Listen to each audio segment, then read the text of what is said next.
దేవుని సన్నిధికి వస్తే మనకి ఎన్నో ఆశీర్వాదాలు, దీవెనలు, ఎన్నో గొప్ప మేలులు జరుగుతాయి. సంగతి ఆలోచించండి.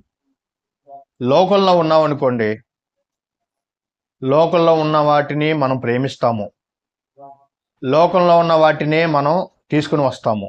కానీ దేవుని సన్నిధిలో ఉంటే చాలా గొప్పది. దేవుని మాటలు చాలా గొప్పవి. కనుక దేవుని మాటలో మనం వినటానికి ఎలా రావాలి? త్వరపడి రావాలి. ఎక్కడికి? దేవుడి సన్నిధికి. వచ్చిన మనము ఎలా ఉండాలి? దేవుని మాటలందు శ్రద్ధ పెట్టాలి. దేవుని వాక్యం ఏం చెప్పబడుతుంది? దేవుని వాక్యము మన ఆత్మీయ జీవితాలకి వెలుగుగా ఉంటుంది. చాలా ఆశీర్వాదం. యాకోబు రాసిన పత్రిక 1వ అధ్యాయం 19వ వచనం చూడండి. నా ప్రియ సహోదరులారా, మీరి సంగతి ఎరుగుదురు గనుక ప్రతి మనుష్యుడు అందరూ వినటానికి వేగిరి పడివాడును అన్నాడండి. చాలండి. అంటే దేవుని సన్నిధికి ఎలా రావాలండి? వేగిరి పడాలి. అంటే త్వరపడి రావాలి. త్వరపడి రావాలి. ఎందుకు? ఇక్కడ ఏం ప్రకటిస్తున్నారంటే దేవుని యొక్క జ్ఞానము ప్రకటిస్తుంది. అవునండి. ప్రతి మనుష్యుడు త్వరపడి, వేగిరిపడి, తొందరగా దేవుని మందిరానికి వస్తే దేవుని మాటలు వినబడతాయి. చాలా మంది ఆరాధన అయిపోయినాక వచ్చేవాళ్ళు ఉంటారండి. అలా రాకూడదు. దేవుని మందిరానికి ఎలా ఉండాలి? త్వరపడి ముందుగానే మనం రావాలి. ముందుగానే వచ్చి ఇక్కడ దేవుని పని చేయాలి. పని చేస్తే ప్రతిఫలం ఉంటుంది. దేవుని మాటలు వింటే రక్షించబడతావు. ఎందుకంటే లేఖనములో యందు నిత్య జీవం ఉందని మీరు తలంచుచు వాటిని పరిశోధించుచున్నారా అని చెప్తాడు భక్తుడు. అంటే లేఖనములందు మనకి ఏం కలుగుతుంది? నిత్య జీవం కలుగుతుంది. నిత్యము ఉండే లోకానికి వెళ్ళటానికి ఈ భూమి మీద దేవుని సన్నిధిలో దేవుని మాటలు వినటానికి త్వరపడి రావాలి. త్వరపడి వస్తే నీవు నీ ఆత్మలను రక్షించుటకు శక్తిగల వాక్యము సాత్వికముతో స్వీకరించండి అంటాడు భక్తుడు. అంటే వినుట వలన విశ్వాసం కలుగును, వినుట క్రీస్తు గురించి మాట వలన కలుగును. దేవుని వాక్యం విన్నావు అనుకోండి, నువ్వు రక్షించబడతావు. దేవుని వాక్యం తెలుసుకున్నావు అనుకోండి, నీ ఆత్మలు నువ్వు రక్షించబడతావు. దేవుని వాక్యము నిన్ను రక్షిస్తుంది. దేవుని వాక్యము పడిపోయిన వారిని లేవనెత్తుంది. దేవుని వాక్యము ఆశీర్వాదంగా ఉంటుంది. నీ కుటుంబానికి దీవెనకరంగా ఉంటుంది. నీ కుటుంబంలో ఉన్న ప్రతి ఒక్కరూ దీవించబడతారు. దేవుని వాక్యం వింటే ఎంతో మేలులు జరుగుతాయండి. ఎన్నో మేలులు జరుగుతాయి. అందుకే భక్తుడు యాకోబు గారు మంచి మాట కదండి. నీవు నా ప్రియ సహోదరులారా, మీరు సంగతి ఎరుగుదురు కనుక ప్రతి మనుష్యుడు వినుటకు వేగిరి పడాలి. అంటే వినటానికి నువ్వు త్వరపడి రావాలి. వినటానికి త్వరపడి రావాలి. ఎందుకంటే ఇక్కడ వాక్యము బోధించబడుతుంది కదండి. వాక్యం నిన్ను రక్షిస్తుంది కదండి. వాక్యం నిన్ను పరలోకానికి చేరుస్తుంది కదండి. ఆ వాక్యమైన యేసుక్రీస్తు వారి మాటలు వినటానికి నువ్వు ఎలా రావాలి? వేగిరి పడి రావాలి. లోకంలో ఏదన్నా ఫంక్షన్ అనుకోండి, ఎంత వేగంగా వెళ్ళిపోతాము. ఏదైనా పార్టీ ఉందనుకోండి, ఎంత వేగంగా వెళ్ళిపోతాము. ఏదైనా ఎగ్జామ్స్కి చూడండి, ఆ గంట ముందే వెళ్ళి అక్కడ సెంటర్లో నిలబడతాము. ఎందుకు? అది జీవితానికి సంబంధించింది కాబట్టి. ఈరోజు ఎగ్జామ్ రాయిపోతే నా జీవితం వ్యర్థమైపోద్ది అని అనుకుంటావు కనుక, సేమ్ అలాగే దేవుని వాక్యం వినకపోతే నీ ఆత్మీయ జీవితము ఆత్మీయ జీవితం మేలులు కలగదండి. ఆత్మీయ జీవితం ఎంత శరీరానికి సంబంధించిన ఎగ్జామ్ ఎంత ముఖ్యమో, అలాగే ఆత్మీయ జీవితానికి ఆత్మీయ మేలులు కలగటానికి దేవుని యొక్క వాక్యం వినాలని వినుట కూడా మనం ఎలా ఉండాలి? వేగిరి పడాలి. అంటే తొందరపడాలి. తొందరగా దేవుని వాక్యం వినాలి. తొందరగా దేవుని మందిరానికి వెళ్ళాలి. తొందరగా దేవుని యొక్క సంగతులు నేర్చుకొని దేవుని కొరకు భూమి మీద బతికితే ఎవరికి లాభం? మనకే లాభం. ఎందుకంటే మన జీవితాలు, మన కుటుంబము ఆశీర్వించబడతాయి. మనం దేవునిలో ఉండగలుగుతాము. దేవుని వాక్యం వింటే దేవునిలో ఉండగలుగుతాం. చివరిలో వచ్చామనుకోండి, ఇక్కడ ఏం చెప్పారో అన్న సంగతులు కూడా తెలీదు. ఏం చెప్పారో తెలీదు. నీకు ఉపయోగం లేదు, దేవునికి ఉపయోగం లేదు. అందుకే దేవుని మందిరానికి ఎలా రావాలి? ముందుగానే రావాలి, తొందరగా రావాలి, వేగిరిపడి రావాలి. వస్తే దేవుని మాటలు వింటే నీకు చాలా ఆశ్రయించబడతావు, నీ కుటుంబం ఆశ్రయించబడుతుంది. నీకు ఎన్నో మేలులో దేవుడు జరిగిస్తాడన్న సంగతి గుర్తుపెట్టుకోడు. అపోస్తుల కార్యాలు 7వ అధ్యాయం 51 వచనం. అక్కడ దేవుడు ఏం చెప్తాడండి? ముష్కరులారా, హృదయములను చెవులను దేవుని వాక్యమునకు లోపరచినొల్లవారులారా అన్నాడండి. ఏమండి చూడండి ఎంత మాట చెప్తున్నాడు దేవుడు. ముష్కరులారా అంటే ఏంటండి?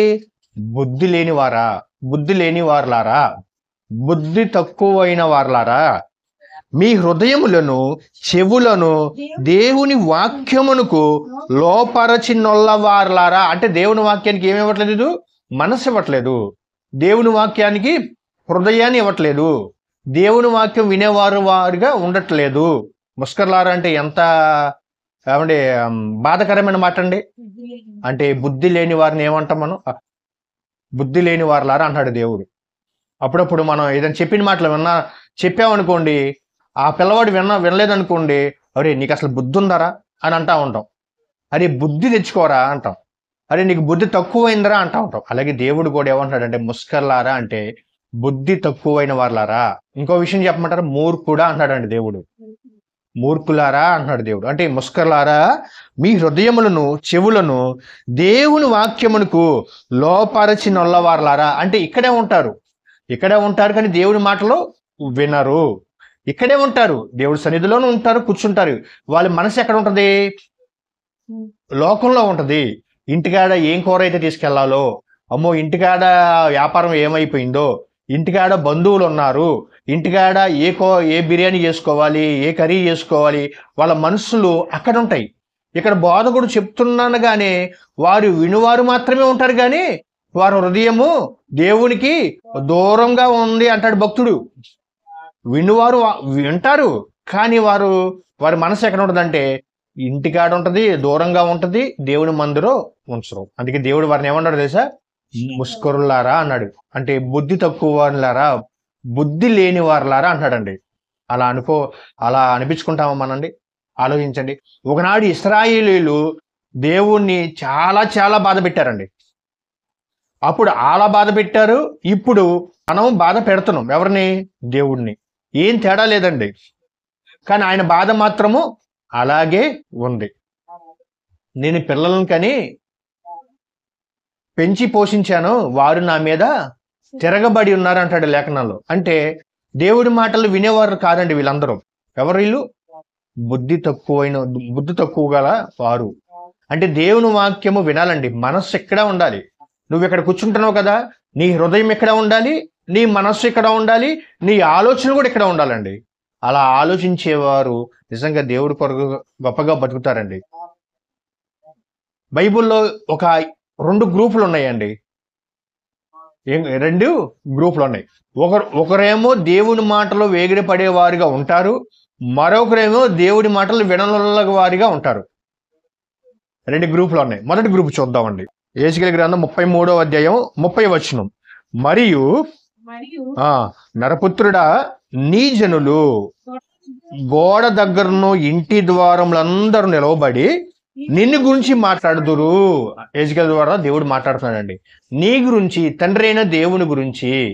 యెహోవా అంటే సృష్టికర్త, మనందరికి దేవుడు ఒక్కడే.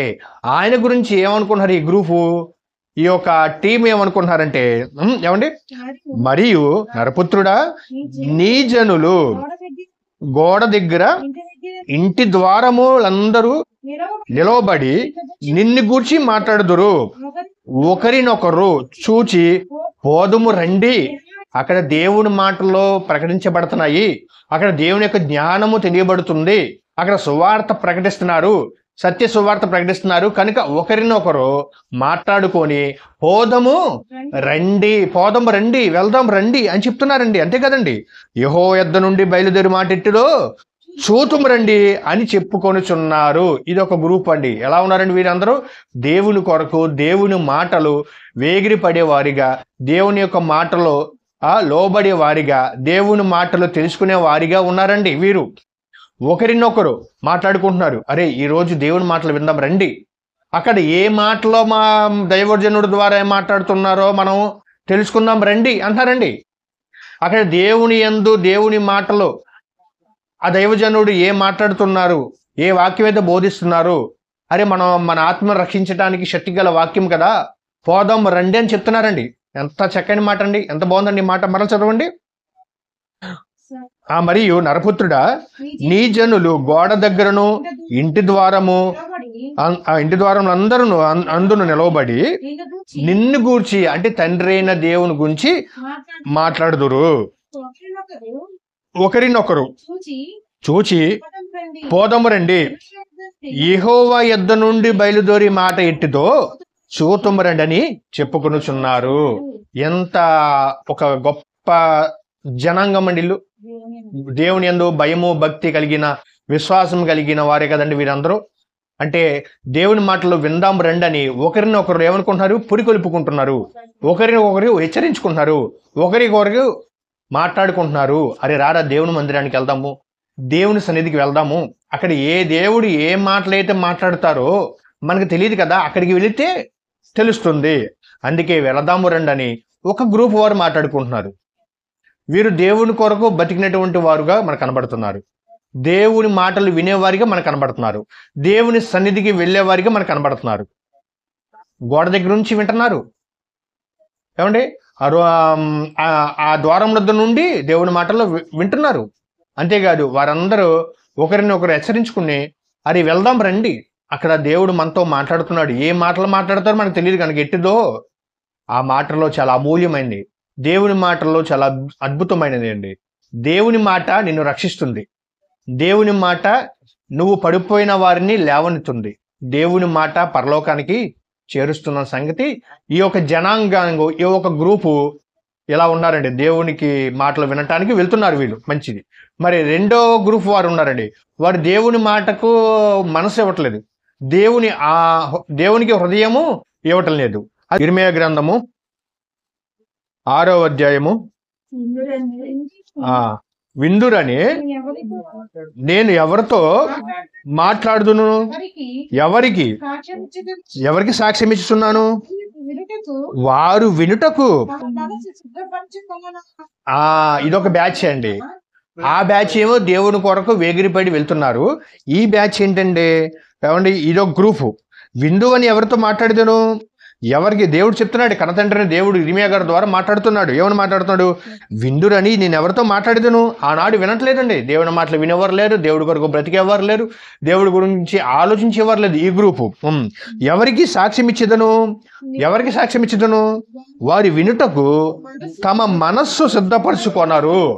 వినడు.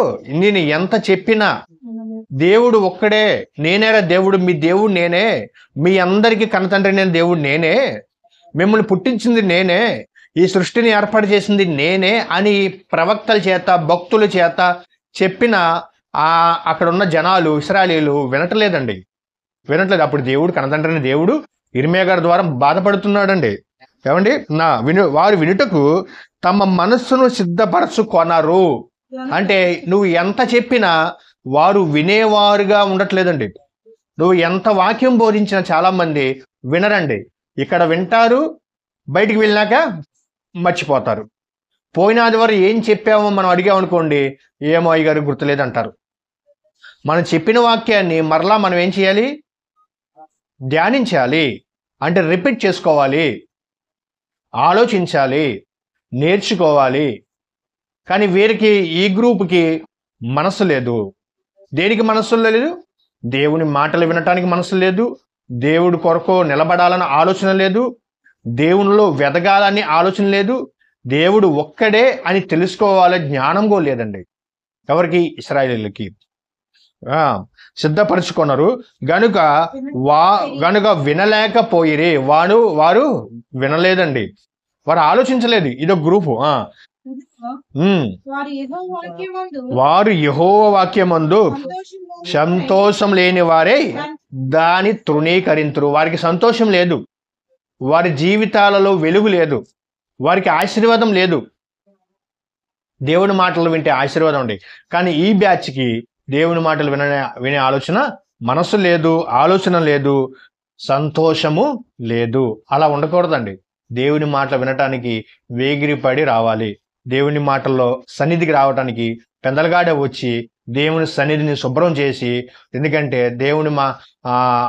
దేవుని పిల్లలందరికీ సేవ చేస్తే అంత గొప్ప పని ఉండదు. ఎందుకంటే పని చేస్తేనే పరలోకం వస్తుందన్న సంగతి మనందరికీ తెలుసు. పని చేయాలి, పని చేయని వాడు జీతానికి పాత్రుడు కాదు. అంటే దేవుని మందిరంలో పని చేయాలి, దేవుని వాక్యము వినాలి, విన్న వాక్యాన్ని నువ్వు నీ హృదయంలో ఉంచుకొని, నీ ఆలోచనలో ఉంచుకొని మరలా నువ్వు ధ్యానం చేసుకుంటూ అనేక మందికి ఒక వాక్యాన్ని నువ్వు చెప్పాలి, ప్రకటించాలి. కనుక ఇప్పుడు మనం ఏ బ్యాచ్లో ఉన్నామండి, ఏ గ్రూప్లో ఉన్నాం? దేవుని వాక్యము వినేవారిగా ఉన్నామా, లేకపోతే దేవుని సన్నిధిలో ఉండి మనసు బయట పెట్టేసుకుంటామా? దేవుని వాక్యంలో దేవుని సన్నిధిలో ఉండి మనసు దేవునికి ఇవ్వాలి, హృదయం దేవునికి ఇవ్వాలి, చెప్పిన వాక్యాన్ని మన హృదయంలో ఉంచుకోవాలి. అలా ఉండాలండి. అలా ఉంటేనే నీకు నిత్య జీవము. ఎందుకంటే ప్రభు అయిన యేసుక్రీస్తు వారు పరలోకం నుంచి భూమి మీదకి వచ్చి ఆయన ఎంత త్యాగం చేశాడండి. ఎవరి కొరకు? నీ కొరకు, నా కొరకు, ప్రపంచ మనుషులందరి కొరకు త్యాగం చేశాడు. ఆయన కొరడాలతో కొట్టారండి, అయినా సరే ఆయన వీపును అప్పగిచ్చేసాడు. ఎవరు? యేసుక్రీస్తు వారు. ఏమంటే ఆయన మొహం మీద ఉమ్ము వేశారండి, అయినా సరే ఏమనలేదండి యేసుక్రీస్తు వారు. ఆయన తల మీద మొల కిరీటం పెట్టారండి, అయినా ఏమనలేదండి. ఎందుకు? నిన్ను నన్ను రక్షించటానికి పరలోకంలో సింహాసనాన్ని వదిలిపెట్టిన మహానుభావుడు యేసుక్రీస్తు వారు. ఎవరి కొరకండి? మన కొరకు, మనం చేసిన పాపాల కొరకు, మనం చేసిన అపరాధుల కొరకు, మనం పాపంలో ఉన్న నశించిపోతున్న వారిని రక్షించటానికి యేసుక్రీస్తు వారు సర్వేశ్వరుడు. ఆ యేసుక్రీస్తు వారు దేవుడు భూమి మీదకి వచ్చాడు. యెషయా గ్రంథం చూడండి ఒకసారి. యెషయా గ్రంథం 50వ అధ్యాయము 6వ వచనం చూడండి. కొట్టువారికి నా వీపును అప్పగించుదుని. ఎవరండి? యేసుక్రీస్తు వారు. వాళ్ళు కొడుతున్నారు, కొరడాలతో కొడుతున్నారు, రంపాలు, ఏమండి, అయినా సరే యేసుక్రీస్తు వారు ఆయన వీపిని అప్పగించారు. వెంట్రుకలు పెరిగివేయ వారికి నా చెంపలను అప్పగించుతుని, ఉమ్మి వేయ వారికి, అవమానపరిచిన వారికి నా ముఖము దాచుకోలేదండి యేసుక్రీస్తు వారు. వాళ్ళు ఉమ్మేసిన, ఏమండి, కొరడాలతో కొట్టిన, ఏమండి, శరీరాన్ని చీల్చి వేయబడిన ఆయన శరీరాన్ని అప్పగిప్పించేసాడు. అలాగే ఆయన మొహాన్ని అప్పచెప్పేశాడు. ఆయన మీద ఉమ్ము వేసినా సరే ఆయన మొహం అప్పచెప్పాడండి. ఎవరి కొరకు? మన కొరకు త్యాగం చేసిన ఆ పరమేశ్వరుడు. ఎవరు? ఆయన యేసుక్రీస్తు వారు. తర్వాత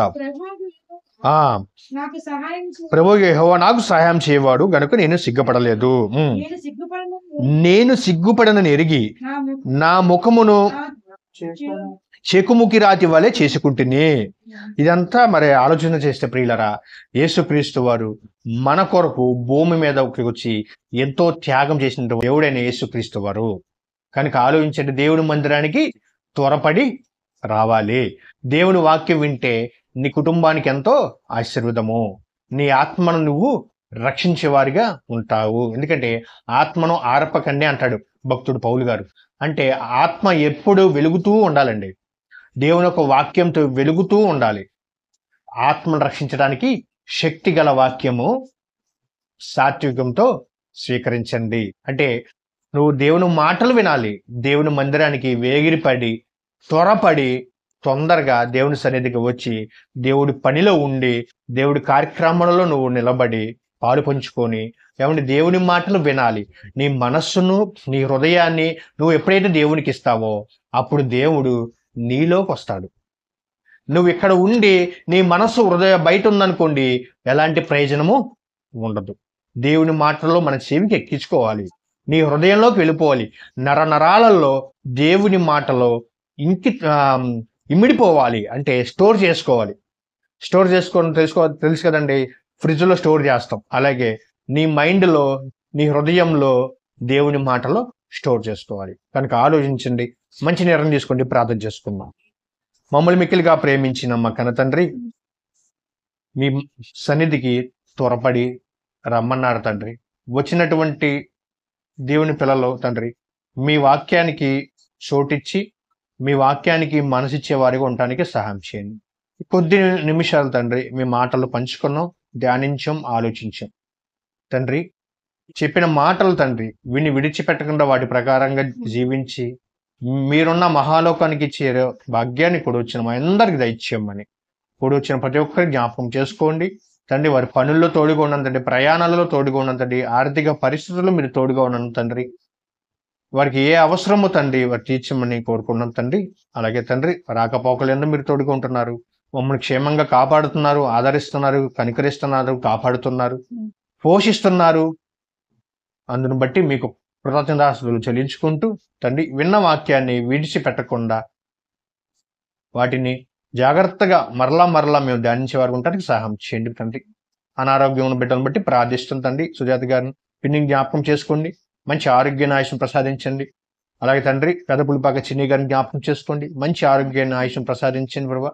ఇంకెవరైనా అనారోగ్యంగా ఉంటే వారందరూ ముట్టండి, స్వస్థపరచండి తండ్రి. అలాగే తండ్రి మీ బిడ్డలు అయినా మరి ఎంతో కష్టపడుతున్నారో ప్రయాణాల్లో తోడుకున్న తండ్రి, విజయప్రసాద్ రెడ్డి గారు కానివచ్చు, సాగర్ గారు, సునీల్ గారు, వంశీ గారు, అటు మీ తండ్రి జయశాలి గారికి మంచి ఆరోగ్యం దయచేయండి, సునీల్ గారికి మంచి ఆరోగ్యం దయచేయండి, వంశీ గారిని తండ్రి, సాగర్ గారు, ప్రతి ఒక్కరిని పేరు పేరున దీవించండి, ఆశీర్వించమని, మీ కృపలో భద్రపరచమని యేసుక్రీస్తు నామంలో ఈ ప్రార్థన మీకు సమర్పిస్తున్నాం మా కన్న తండ్రి. ఆమేన్.